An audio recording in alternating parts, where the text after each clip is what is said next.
પેલા ભાઈ ભૂલા પડે રસ્તો ના જડે સાહેબ. સાહેબ હેનરી ફોર્ડ કંપનીના માલિક હેનરી ફોર્ડ સાહેબને પૂછવામાં આવ્યું હતું ઇન્ટરવ્યુમાં કે સાહેબ તમારું દાંપત્ય જીવન પણ આટલું સુંદર છે અને તમે તમારું જે ઇન્ડસ્ટ્રીયલ જે છે એ પણ આટલું સુંદર છે, આ બેની વચ્ચેનું રાજ શું છે? સાહેબ હેનરી ફોર્ડ સાહેબે કીધું હતું રાજ એક જ છે, જે આજે હું તમને કહું છું તમે પણ સ્વીકારી લેજો. એમણે કીધું કે મારું દાંપત્ય જીવન પણ સુંદર છે અને મારું આજે ફોર્ડ ગાડીનું જે છે એ પણ એટલું સુંદર ચાલે છે. આનું કારણ એક જ છે કે હું અત્યાર સુધી એક જ મોડલને વળગી રહ્યો છું.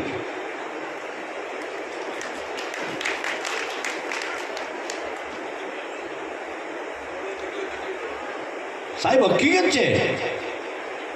ફોર્ડ સાહેબે એક જ ગાડી, ફોર્ડ સાહેબ પોતાની ગાડી લઈને જ્યારે નીકળ્યા, ફોર્ડ સાહેબ ગાડી લઈને નીકળ્યા હેનરી ફોર્ડ, ત્યારે પોતાની ગાડી ગમે તે વિઘ્ન આવ્યું, ગમે તે હોય, ગાડી બંધ પડી એટલે હેનરી ફોર્ડે આજુબાજુ જોયું એટલે ગામડાનો એક ખેડૂત નીકળ્યો.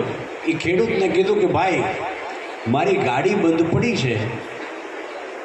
અને ત્યારે એ ગામડાના અભણ ખેડૂતે એટલું કીધું હતું કે એક કામ કરો, મારા ગાડાની પાછળ બાંધી દો અને હું તમને મદદ કરીને લઈ જાઉં આગળ.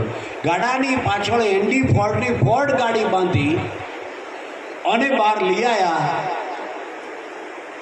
ગાડી છોડ્યા પછી હેનરી ફોર્ડ સાહેબે $10ની નોટ આપીને એટલું કીધું કે લો આ $10 તમે મને વિઘનમાંથી બહાર કાઢ્યો. ગામડાના ખેડૂતે કીધું કે મારે નથી જોઈતા. અરે ભલા માણસ, હું ફોર્ડ કંપનીનો માલિક છું. આ ફોર્ડ કંપનીની જે ગાડી છે એનો હું માલિક હેનરી ફોર્ડ છું.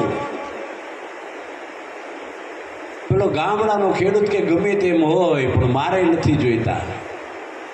અરે પણ કે તું માનવા કેમ તૈયાર નથી? તો કે મને એટલી ખબર પડે કે ફોર્ડ કંપનીનો માલિક આવું ઠાઠિયું ગાડી લઈને ના નીકળે.